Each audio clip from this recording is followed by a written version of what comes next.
Let's do this. The Cult of Hockey podcast by the faithful and for the faithful. I'm David Staples, and I'm here today with Bruce McCurdy. Hey, Bruce.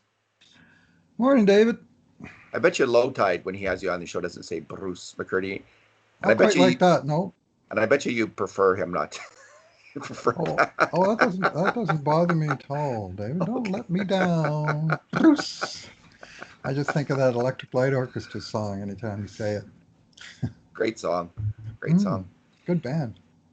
You think it holds up, though, ELO, Bruce, after all these? Like, there's some bands, and this is obviously a matter of opinion, but some music you listen to really holds up well, and some music doesn't. And I might be in the camp, the ELO, not so much, but maybe I'm wrong about that. Being a bit dated? Yeah, it just sounds like so much of that time, and it doesn't actually sound that good. So that's what I say. Music doesn't hold up.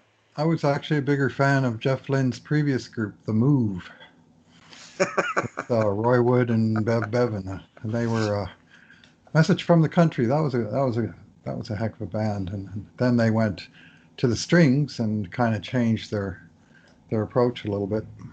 That is the great thing about you, Bruce. This is the great thing about you, because if 90%, like I'm going to say 99% of people, if they said, which band other than the ELO of Jeff Lynne do you like? 99.9% of people would say the Traveling Wilburys. Traveling Wilburys, yeah. You are in that. Oh, I like the Traveling Wilburys too. You like, I didn't even know he was in The Move, but that is the enduring interest and fascination that people have with you, Bruce, is opinions like that, I believe. All right, today we are going to dig into a couple issues. Should Kevin Lowe be in the Hall of Fame? By the time this podcast comes out, we might actually have an answer, but we'll go through the pros and cons of it, so it doesn't really matter what the answer is. We're going to look at the COVID situation, including the Auston Matthews report by Steve Simmons of the Toronto Sun. We're going to look at some Oilers prospects. We're going to delve into the latest prospects that we've looked at in our prospect series. Bruce, let's start with Auston Matthews. So, I just want to, when you first saw Steve Simmons, now he says, so Steve Simmons broke the news that Auston Matthews has tested positive. And he says the news to that was largely negative from sports fans. I think of like 80-20 negative. And interestingly, and I don't know if it's been broken yet, like if TSN and Sportsnet people have broken down and mentioned this yet themselves, that Auston Matthews has tested positive, or if they're just pretending like that news now isn't out there and they still have to say nothing about it. But I don't know if it's now being talked about. You imagine that here's one thing I'm sure of: every single Toronto Maple Leafs fan has talked about this now on Twitter. 100%. So whatever you think of whether it should have been published or not, it's now been discussed. Every single Maple Leafs fan who's a real fan knows this fact and is talking about it on Twitter, essentially publishing it themselves in their own way and discussing and talking about it. But let's just go to your initial reaction. What did you think when you first saw the news yourself? Well, I was surprised to see a player named, because so many of these reports that have come up, 3 anonymous Tampa Bay Lightning, 3 anonymous Ottawa Senators, and 8 anonymous Philadelphia Phillies, and on. They're anonymous, or the player or the agent himself comes out and says, I tested positive, I'm in quarantine, I'm doing fine. It's a personal health issue, and I thought Steve Simmons crossed the line, frankly. Was my reaction. Mind you, I say that as not a fan of Steve Simmons, who for him a 20/80 ratio is probably a good one compared to some of the stuff that he's done. Like some of the crap he wrote about Phil Kessel, for example. But I just thought that was going into releasing personal information about a player. It's not like he's coming out of tomorrow night's game because he's got COVID. No, the training camp is a month away, and he's preparing for training camp, and he had a setback. Well, does he need some mouthpiece standing up on the tallest mountain shouting, hey, Auston Matthews has got... I don't know. To me, it was kind of tasteless. So it's important news, don't get me wrong. And I understand the temptation to break that news. But it's like it's almost like breaking news on a guy that's entered a substance abuse program, or it crosses. It's not an injury. It crosses the line into the personal space of the player, and I think Simmons crossed the line to go into that space. Yeah, this is a really tough issue, and Oh. for if you're in the news business, at least, it's a Mm-hmm. tough issue. And I faced earlier in my career. I'm one of the reporters who did the story on Grant Fuhr's Right. cocaine habit. You know my And friend Tom Barrett, our friend Tom yeah, Barrett. and Yeah, ring the I've had bell. mixed feelings about it. Mm-hmm. At the time, it was illegal. It was an illegal, still is, Right. and there was no real policies in the NHL. There was all kinds of issues around that. So these are all, so in this case, like I understood why people would be upset. On another level, I didn't, because when you become a pro athlete, it's just very common. Like every injury you get that keeps you out of the lineup is reported on. Listen, when Connor McDavid had the flu, um, the he was going to miss the game. No one knew why he was going to miss the game, and John Shannon at TSN just tweeted, "Oh well, Connor McDavid has the flu. He's missing the game." No one batted an eyelash at that Mm-hmm. information. So I'm thinking, well, what's the Well, difference? lots of eyelashes were batted actually, but Yeah. I don't think it was. I Well, mean, no one batted he's about the sick. reporting of it. Everyone He's was missing no the one. game because he's ill.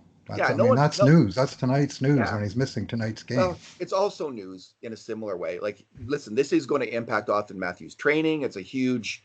It's going to impact the best player on your team is going to have. It's going to impact his preparation for the playoffs. It changes a lot. Like, I don't see, like, when you're a pro athlete, part of it is that whole, for you to get sick and for me to get sick, like, no, that doesn't, people aren't buying tickets. People aren't spending a lot Right. of money to watch us do anything. So it's different. Like, the fans want to know, they're paying money. They're paying to go see Auston Matthews, the ticket holders.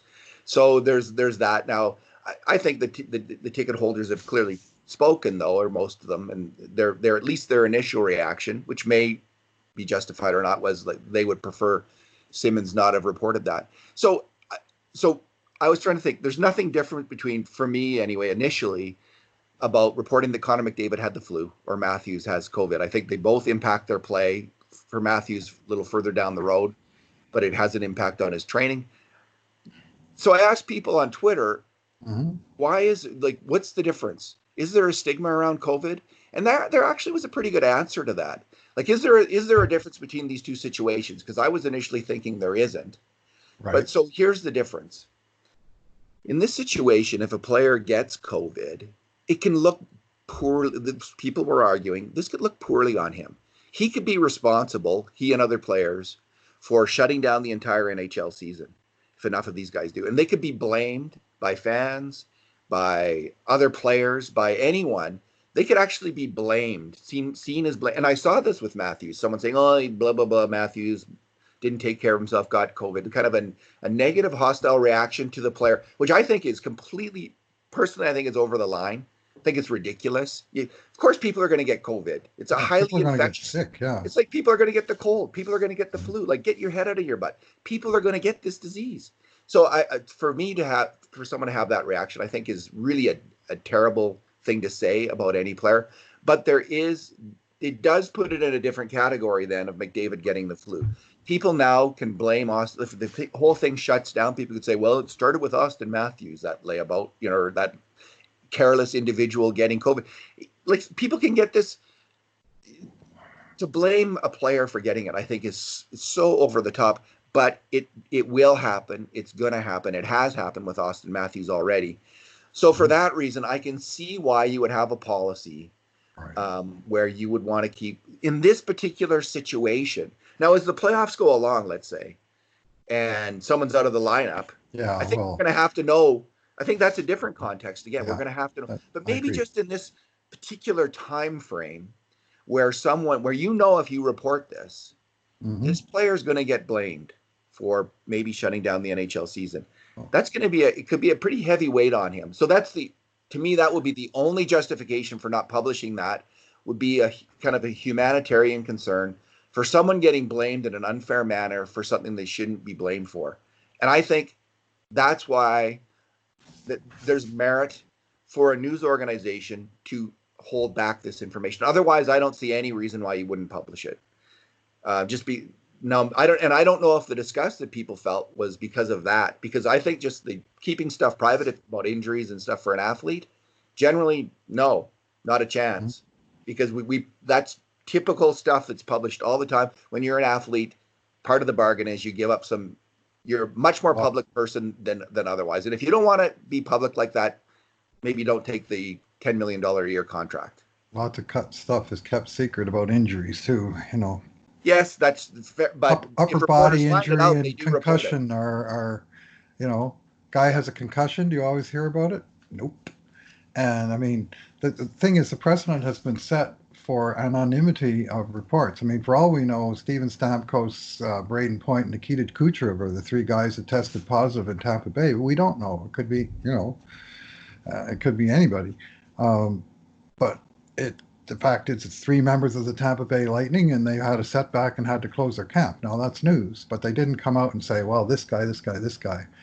And that's where I think Steve Simmons crossed the line. And frankly, David, Steve Simmons has made quite a number of, I don't know, enemies is the right word. A lot of readers do not like the guy, and chances are that some of the groundswell is simply because of who it is that was making that report. And he'll make the case, well, he's one of the few that would have the guts to make the report, but the appropriateness of it is what I'm questioning. Yeah, he's a controversial figure. So I guess being a controversial figure myself, Bruce, I have some sympathy for that kind of. I hear you. I think I don't want to. I'm going to set aside whatever. I don't have any big thoughts about Steve Simmons. Like I'm going to set aside everything that and just try to look at the actual, so I'm assuming that he had this on really solid information. I don't think there's any question about that, because none has been raised. I don't in the time after that. So I think that this is solid information, and I don't think he reports this on just the vague rumor. He's a very experienced news person. Whatever else you want to say about him, I don't think he reports this unless he's 100% certain. If he's not 100% certain, that's a firing offense. So isn't he the guy who raised questions about Jose Bautista and PEDs at one point? I'm drawing a sort of a vague memory. I'm not going to get into that because I don't think I should, because I don't have no idea about that. I mean, but wait, you got a track record on that front, and what's his track record as a reporter? Because ultimately, this news better be solid, and I'm guessing it is. So anyway, so I would say that under the circumstances now, if I got information about that, would I publish it? I guess I would have a long, hard think about not, because of the stigma, being blamed for being just the consequences. It could negative consequences, which would be unfair consequences.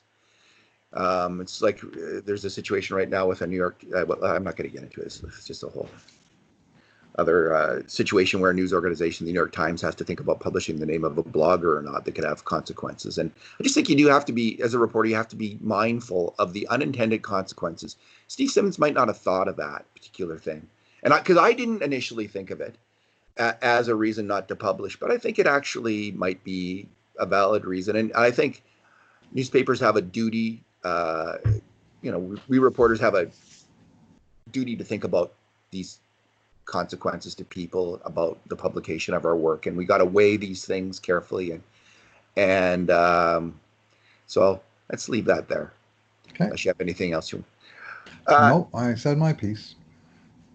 Kevin Lowe, Bruce, he's as we speak, he's being discussed, or his ears are burning. Yeah. Are they mentioning his name or not? I think someone is. I think there's enough buzz around this year that I think people are mentioning his name. What is the case? Okay, what are the three? I want the concise case, Bruce. I want three best arguments that Kevin Lowe should be in the Hall of Fame. Okay.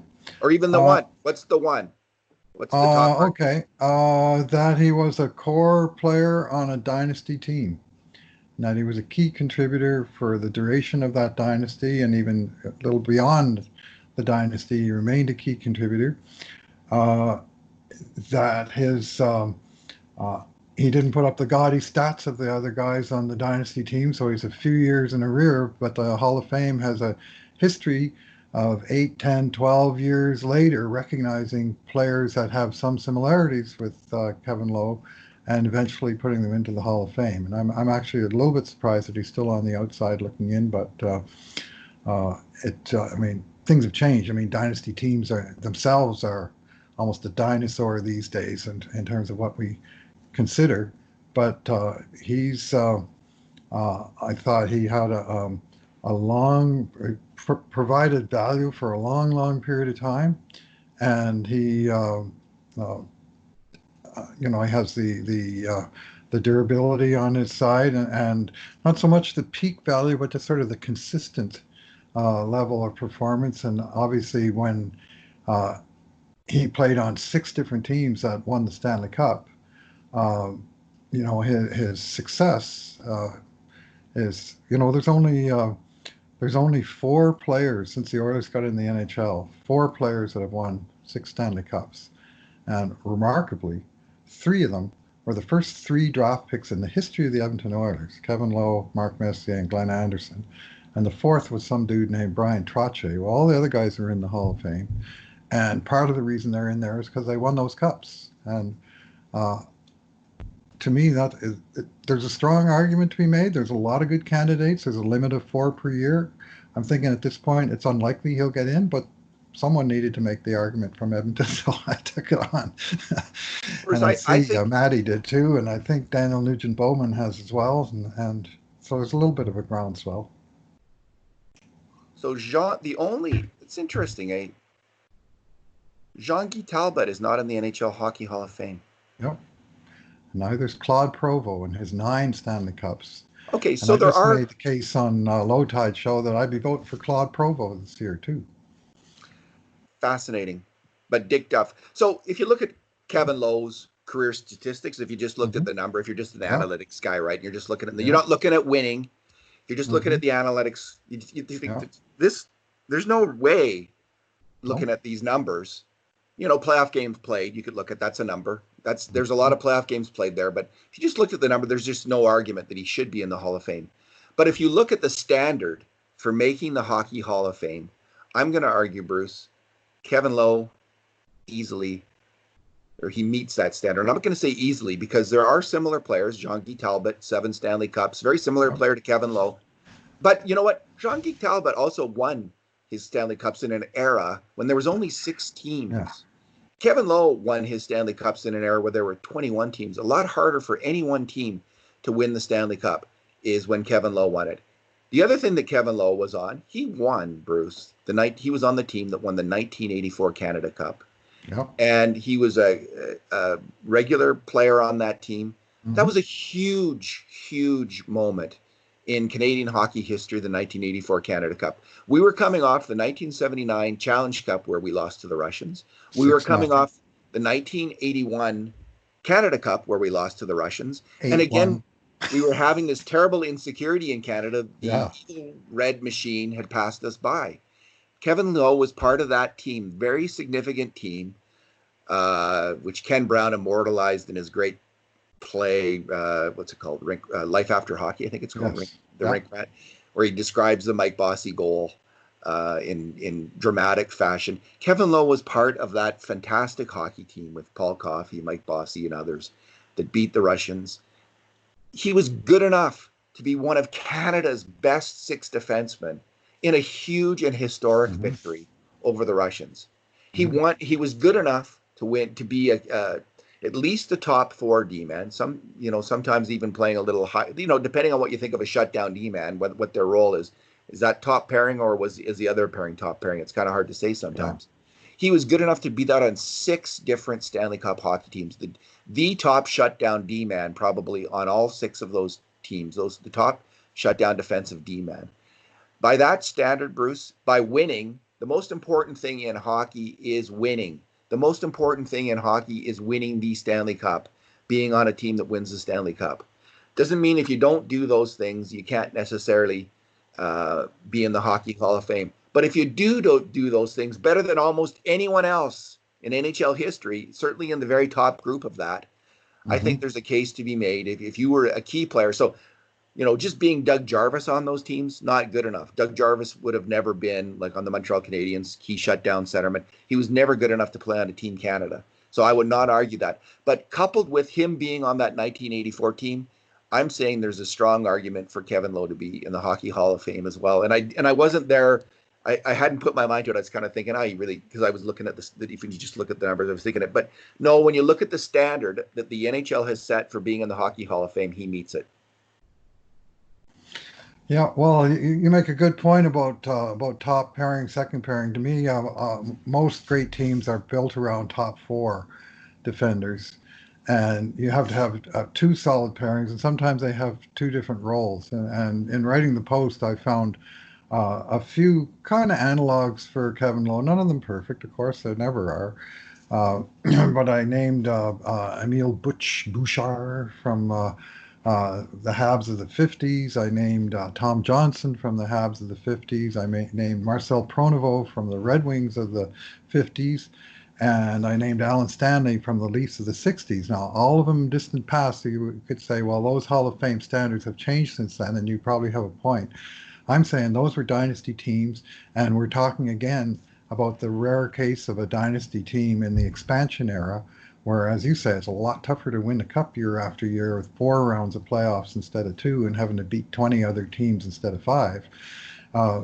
And to me, Lowe played a key role on all of those teams, and not the gaudy statistical role, but the shutdown role. He had a personal rivalry with the top right wing on every other Smythe Division team, be it Stan Smeel, Lanny McDonald, Dave Taylor, Paul McLean. They all had a terrific power forward playing right wing on their first line, and Kevin Lowe went head to head with those guys night after night in the regular season and the first 2 rounds of the playoffs, and it was just battle on, battle joined every game. And a saw-off in a battle like that is important, even if you wind up with 0 goals, 0 assists. Just someone that can consistently take on that role and the penalty killing role, of course. That's an important player on any team, and if a team wins, his teammates will recognize that player. And if the team wins 6 times, as Kevin Lowe did, maybe it is the Hall of Fame after all. It's not just a Hall of hockey goodness. It's the Hall of Fame, and the reason why the multiple cup winners, probably the reason why Marian Hossa will get into the Stanley Cup in front of Daniel Alfredsson, for example, is because he won a few cups. A modern day comparison to fans who never saw Kevin Lowe, like let's imagine that from this day forward, Adam Larson stays with the Oilers. Mm-hmm. He plays like he did in February and in 2016-17, which is a really, really good shutdown D-man, mm-hmm. like really good. And that's what Adam Larson was in the last 2 months of this year and his first season at Edmonton.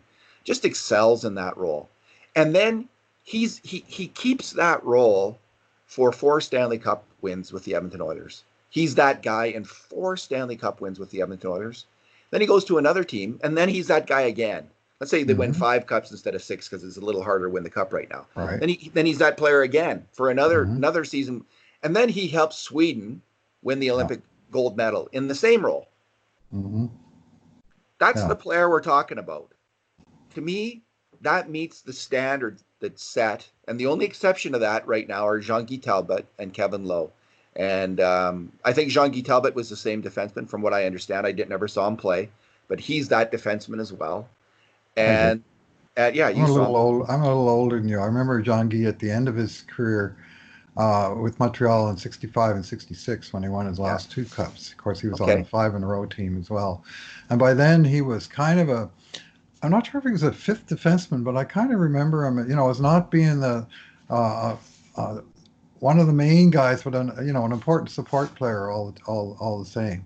And I'm not sure exactly what the pecking order was on those 5-in-a-row teams of the 1950s, but Doug Harvey and Tom Johnson were number 1 and 2.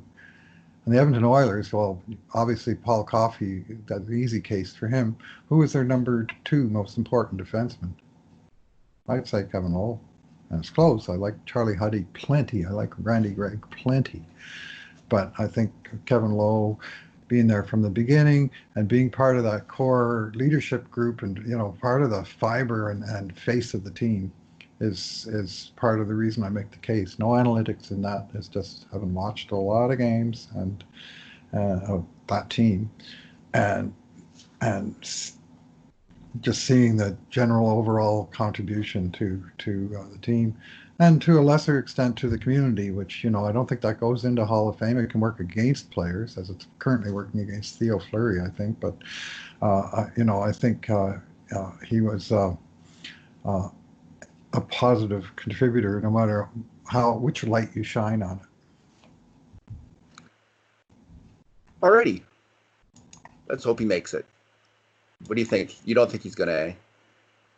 Well, this is 20th year of eligibility, so that would be pushing the envelope. Mm-hmm. The other guys I was talking about, like Alan Stanley, and I think it took him 12. You 12 said I read 12 years. I read your post there, yeah. Yeah, and it was like 8, 10, 12 years for these guys, and now we're talking about 20. So we're talking about ancient memories, and we're also talking about a long list of other guys that have been overlooked that you can go back and say, well, geez, Curtis Joseph, that guy had a pretty good career. How about Patrick Elias? There's cases to be made for a lot of players. I'm just making one for this player.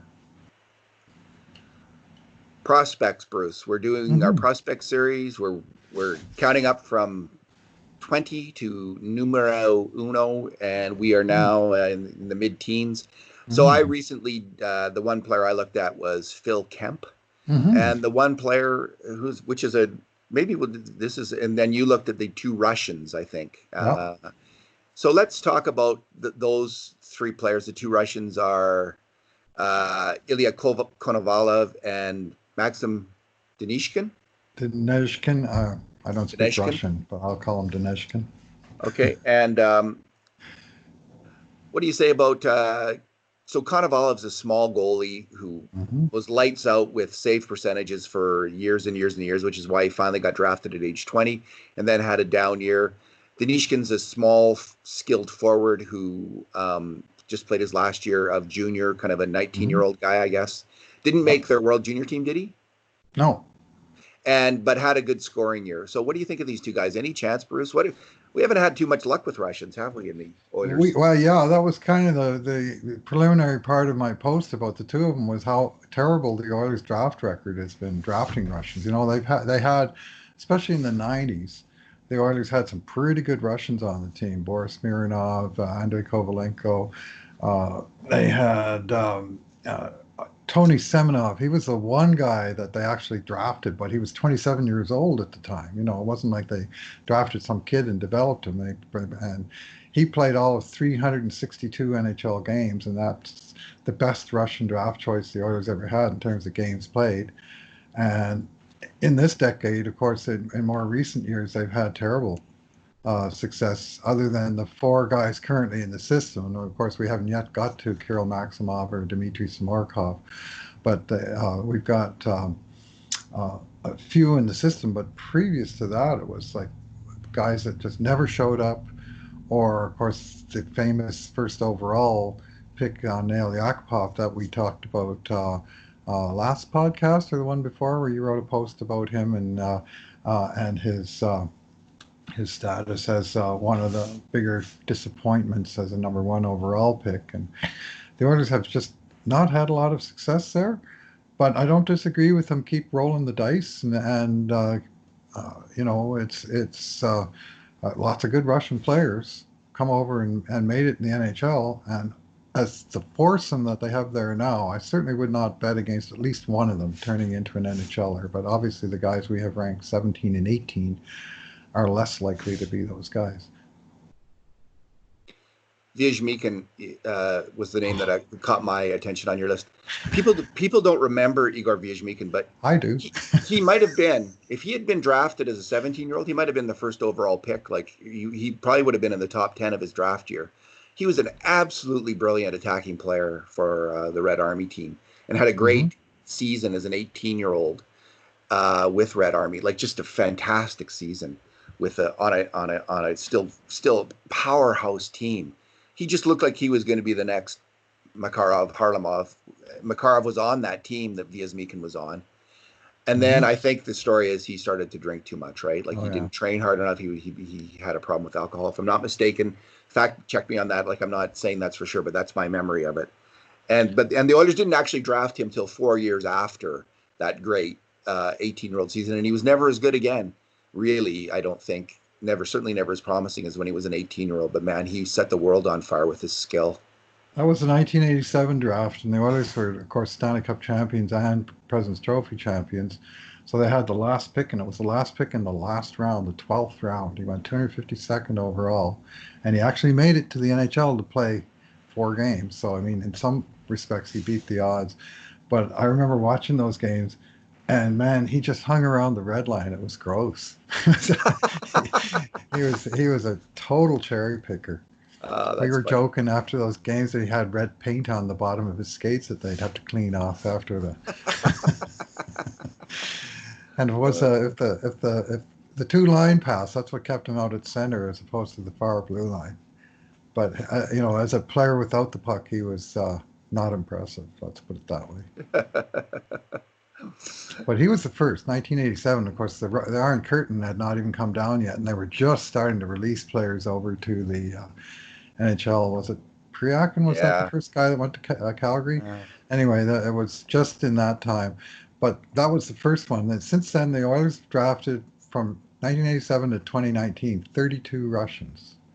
And you can't say that there's even one of them that sort of really made it, I guess, other than they didn't draft Mironov. We traded for Mironov, did we? Traded, yeah. Mironov was part of the Dave Manson trade. Oh, that's right. To Winnipeg. Winnipeg, okay. And they got Mats Lindgren, and they got the draft pick that became Jason Bond Sr. That could have been such a great trade, but as it was, Bobo was a huge player for the Oilers for a few years. And, Igor Ulanov, he was another guy that they picked off the scrap heap and, delivered some nice seasons for him. Whatever it is, drafting, yeah. There's a few of them, right? German, Titov. There's a few guys that were okay players for Oilers, just none that they drafted and brought along themselves. Konovalov, he could be that guy. Like you say, he's had posted great save percentages all the way from from junior and to MHL, VHL. And KHL, as a 20-year-old rookie, he won just a passel of awards throughout the season. Rookie of the month or goalie of the week or what have you. And he wound up winning the Alexei Cherepanov award for rookie of the year in the Russian league. And as a 20-year-old, that was a nice gamble because he had 2-year contracts. They didn't have to worry about overpacking the system over here with yet another goalie when they already had several. But his 21-year-old year was a bit of a fallback, and he posted by far the worst stats of any level that he's played at. But to me, like I made the case that Grant Fuhr's sophomore year in the NHL was pretty bad. But even at that time, I thought, that's a setback, but it's not like suddenly the guy sucks. It's just, he has something to prove now. But the previous track record, which included a great rookie season in the NHL and great performances as a junior, we knew we had a quality goalie there. And Konovalov, from what we've seen in Russian, he's a quality goalie. The thing you mentioned is he's small. It certainly goes against the grain of modern goalies, but he's the size of UC Saros in Nashville, Antti Ranta in Arizona. There are good goalies that are 6 feet tall. There's just not that many of them. Was Fuhr's sophomore year, second year, the year that he said the Edmonton fans, or what did he say? Jerks. Jerks. Well, he's right. Edmonton fans can't be jerks. He was getting booed, and I don't know the nature of some of the comments, but I can guess. And anyway, he recovered nicely and became a very popular man in this town. Fantastic. Shutting out the Islanders 1-0 in the Stanley Cup Finals will gain you brownie points with any fan base. Best goalie of the 1980s, Bruce Grant Fuhr. All right. The guy I looked at was Phil Kemp, and he's a very interesting hockey player. He is in the Adam Larson, Kevin Lowe mold of D-man. Mm-hmm. Big, tough, leader. Almost every team that he's on, he's the assistant captain or the captain, and that includes a World Junior team where he was like probably the least skilled player for the United States, and I believe he was the captain 2 years ago. So he's at Yale, and he's third year Yale, and he had his best scoring year. So I'd even be more enthusiastic about him, but I'm having a little of the old John Marino hangover, and I'm worried he's going to play 4 years at Yale and not sign here. Mm-hmm. That said, if you want to win the Stanley Cup, if you're a young man of ambition and you want to win a Stanley Cup, you might want to come to Edmonton in the next 5 to 10 years, like next 5 years, which is the window, McDavid, Draisaitl window. So if he's a really ambitious guy who wants to win in the NHL and has enough confidence to think he can crack what I think is going to be a pretty damn good right side decor, if it's, let's say it's Evan Bouchard and Ethan Bear, lock in there. And then there's Adam Larson. The question is what happens to Larson with the contracts and how does this all play out? Does Bouchard pan out? There's Matt Benning still on the right side. Is he going to stick around? So there's going to be competition. Yep. No doubt about it. Mainly, and players in your age group are Bouchard and Bear. And if those guys pan out, that's tough two guys to get past. But Kemp, I think even though he was taken like 200th overall, something like that, I think Bruce, I have a sense he's going to play in the NHL, and I'm just hoping the Oilers can get his name on a contract.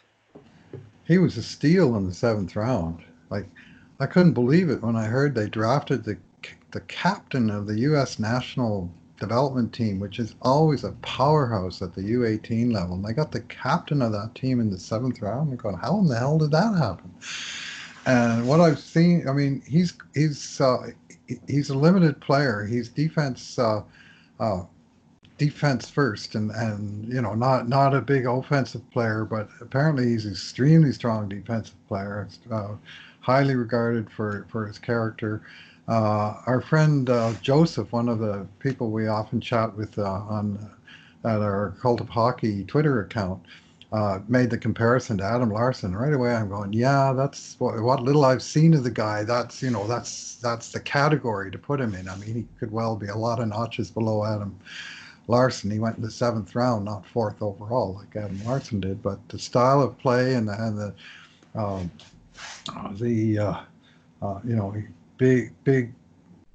big right shot defenseman that's hard to get around and wins battles and so on, and that's the reports and what little I've seen of the guy playing real games as opposed to the Billy Morris Cup that's the style of player that he is.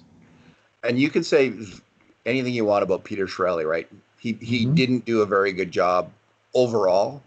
But man, Bruce, did he ever stalk the right side of the Edmonton Oilers defense? It's something that had been a nagging problem for about a decade, ever since the Pronger era almost. And he just came in there and he filled those cupboards with really good players, including Marino, who they couldn't sign. If Chiarelli had stayed, I bet you they would have been able to sign Marino. Nonetheless, like, Kemp is part of that legacy. So good work, Peter Chiarelli, in that regard. Like, he identified a huge problem on the team, wound, and he patched it up, sewed it up, did some surgery. It's perfect. Good work on that count. I just want to go over. There's one comment about Kemp that I found really encouraging, and you take it for what it's worth. I don't know this guy's hockey acumen, but Stephen Pappas of Q30 TV, who covers the Yale hockey, said of Kemp this year, Kemp is one of the best defensive defensemen in the country and makes it really difficult for opponents to carry the puck by him into the neutral zone. He forces players to dump the puck around him, and his outstanding retrieval skills allow him to negate any offense attack by the opposition. Now that was music to my ears, because that's a player that speaks to me of a player with, and I haven't seen enough of Kemp to really know this for sure, but who knows how to position himself, knows how to get his body moving in the right way in the neutral zone to meet the offensive player, force him to where he should go to dump it in, and then is fast enough to get back there and make the good pass out. That is an NHL defenseman today, that you need to have that ability. And if he has that ability, he's got a chance. If that's real, if he can actually do that, and if he's, developing into that player, very good news for the Edmonton Oilers. I knew you were going to cite that quote. When I read your article, my eyebrows went up on that. And I thought, that's the kind of sort of detailed observation you don't always get in analysis of players. And it's also the sort of observation that maybe you need to watch the guy play more than 2 or 3 games. You need, you watch him for 2 or 3 years, you come away with that kind of sense of the guy. And this guy covering Yale obviously saw the guy a lot. And I mean, we don't know his hockey acumen other than to say that someone who makes a comment of that nature is someone that has a good understanding of the game, in my view. Yeah, I would say so too. I'm just going to look up John Marino's stats. I think that in Marino's third year, they were quite similar, actually, to Kemp's third year in college. And I didn't see Marino play this year that I can recall. I don't remember him, but no, I did. Yeah, so he has almost exactly the same stats in his third year of same league. He got 11 points in 33 games, did Marino, and I think Kemp has almost exactly the same numbers. Marino's -3. So Marino had a bit more of a rep, I think, as a puck mover than Kemp has ever had. So we'll see. But I think this is a very intriguing player. I hope the Oilers sign him. What happened with Marino was that all of his years there, he was behind a right shot offensive dynamo of a defender in Adam Fox, who made the leap to the NHL this year and had a tremendous rookie season. He could well be in the finals for the Calder Trophy. It could be 3 defensemen. And if there is, he's the third one, with Quinn Hughes and Cale McCarvey and the other 2 obvious ones. And there were some good defensemen in the league. John Marino will be on the short list. Ethan Bear will be on the slightly longer list. But you got at least 5 defensemen that played very significant roles on their team as rookies. And Adam Fox, so I mean, he as an offensive player, Marino just wouldn't have gotten the offensive opportunities because Fox would have had them all. He put up great numbers in college, and he put up great numbers as a rookie in the NHL in New York Rangers. Yeah, that's not the same with Kemp. He didn't have a similar kind of player playing ahead of him. So I just don't think that. But when you brought up Adam Fox again, it caused a little wave of anxiety because again, this is another situation where a player from that league, these guys are smart guys. They know all their options. They're weighing everything, and they think, I don't think I want to go to the Calgary Flames. They trade me to Carolina. I want to go to New York. And Adam Fox gets his way and goes to New York. And so Kemp doesn't have, obviously, the cachet that Fox had, but he certainly is in the same situation as Marino. And if he doesn't want to sign here, he ain't signing here. He'll go to whichever team he wants. And maybe Kemp's going to decide, I'll go elsewhere. I want to stay in the United States or whatever. But we'll see. I wonder if there's even a season. This is what I was also thinking about Kemp. In the reasonable expectations category, I was thinking, is Yale even going to play this year? Is there going to be, and would that be maybe an impetus for him to say, this summer. I'm going to sign this summer with the Oilers and go play in Bakersfield? Because there is going to be something's going to be going on in Bakersfield. They have contracts. They got to pay these players. Like, I don't think you can just cancel them, because if you cancel the season, would that cancel the I think there's going to be an AHL season of some sort, put it that way. So for Kemp, he could think, okay, well, I'm going to give up 30, 40, I don't know what his scholarship's worth at Yale, $50,000. Like, it's a significant amount of money. He would be giving that up, and he would be giving up that year of study, but he can always go back to Yale. And this might be like, he's got to play hockey this year if he wants to be a pro. He clearly wants to be a pro, I believe. So he's got every chance to make one. So it's not out of the question that he'll be in Bakersfield this year. Yeah, well, I mean, the situation's changed. I mean, John Marino last summer, all the reports were he was going to go back to Harvard and play his 4th year, and that was going to be that. And then once his situation became clear and the Oilers trained him, all of a sudden they traded him. All of a sudden there he is signing a contract with Pittsburgh right away. With Phil Kemp, what's changed is not which NHL team owns him, but the whole framework of hockey. That as you say, could provide some incentive for him to sign a contract and turn pro. The Americans really love their college sports, of course, and will do everything Mm-hmm. that they can to make that season go, unlike the U of A, which doesn't seem to love the Golden Bears quite enough. I think it's actually really I'm quite appalled, Bruce. Like if there That's was the word.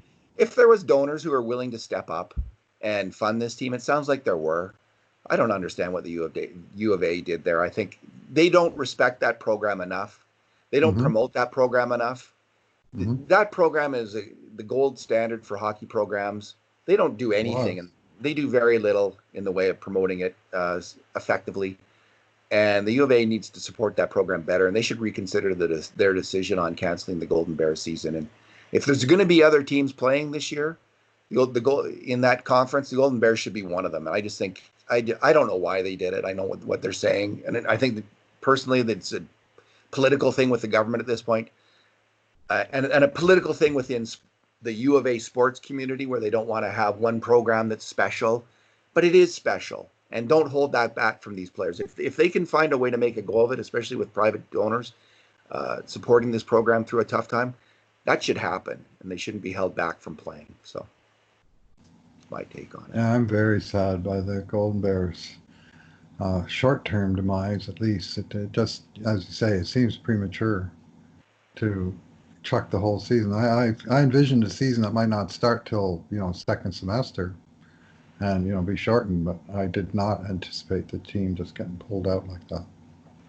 Yeah, I don't think it's right. Like, I just think you do everything you can to make that happen. And if you can't make it happen for one program, let's say volleyball or even the female pandas team for whatever reason, that doesn't mean necessarily out of a sense of equality that you can't have this other team that can make a go of it.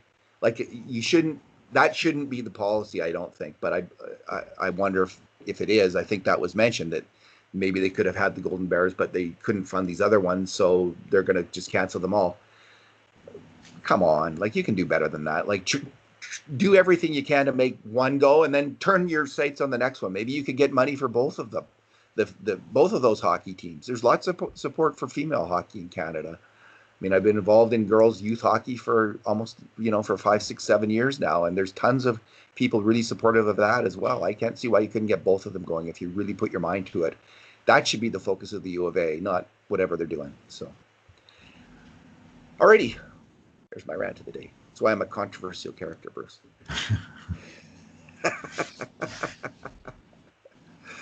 Such is life. Anything else? Let me just check Twitter, see if there's late breaking news on anything. Let me just check. Well, the Hall of Fame announcement comes out at 2:30 Mountain, so that's a scheduled presser. So Okay. Otherwise, I guess that the overriding news that really it's news here and there, but the overriding issue is whether these training camps are going to be able to come off without a hitch with all the COVID issues that have been cropping up in multiple sports and multiple situations. I mean, this Novak Djokovic situation is appalling, to borrow your word.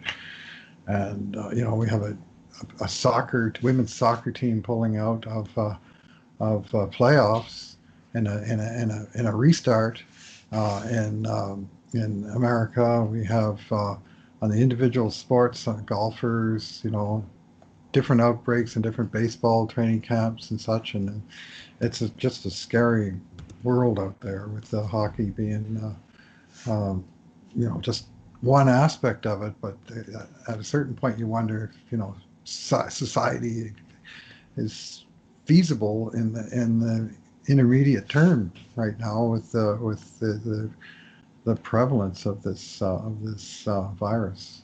Well, I'm an optimist on this I know you are. score. I've said from the start they will be playing. And Bruce, I turn on the TV and I see the Bundesliga playing. I turn on the TV and I see the Premier League. Just one game once a week, unfortunately, which is another really bugs me. I want everything free TV, free Premier League on TV. I miss that. So listen, they're playing. And England's got way more COVID than we do. You can do this. You can make this happen. It's no surprise at all, none at all, that in this first round of like players are coming in, there's still lots of contact. There's going to be positive tests expected. Yeah. The key is tightening it up. This is a learning process for the NHL. What they have to do is take this situation with these players, learn from it. And that's expected. Like for people to think it's going to be perfect, like off the top, no. This first round, you're going to get people testing positive. We're going to have more positive tests. The key is learn from it, tighten it up, move on to the next round. And in the next round, there's more of a bubble. There's more of a quarantine, and you have more knowledge. So listen, it could be a cautionary tale for the players. Like you really have got to make sure you socialize, isolate, wash your hands, wear a mask if you're going outside to go shopping. They're going to have to, if the play, and that might be one of the things that's learned out of this situation is that there has to be a higher level of care from players. I don't know what it is, but it's not unexpected that there would be mistakes, and you're going to learn from your mistakes. That's the key to this whole thing. The NHL is going to do that, Bruce. And again, I can't be 100% sure this is going to happen, but I'm 99.9% sure this is going to happen. They're going to learn from this. They're going to be like the Premier League. They're going to be like the Bundesliga, and they're going to be able to go ahead and have these games.